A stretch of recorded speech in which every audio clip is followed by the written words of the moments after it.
గురించి ఒక రిలే నిరాహార దీక్ష జరుపుతున్నాము 3 రోజులు 4 రోజుల పాటు.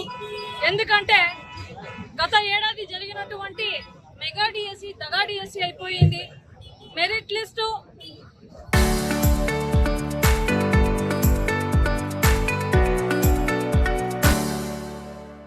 కలెక్టర్ ఆఫీస్ దగ్గర అనౌన్స్ చేయకుండా వాళ్ళకి ఎవరికి కావాలో వాళ్ళకి జాబ్ వచ్చిన తర్వాత జియోలు ఏదైతే టీడీపీ వాళ్ళు తీసుకొచ్చినారో అది తీసేసి ఇటువంటి స్కామ్స్ అనేది జరిగింది.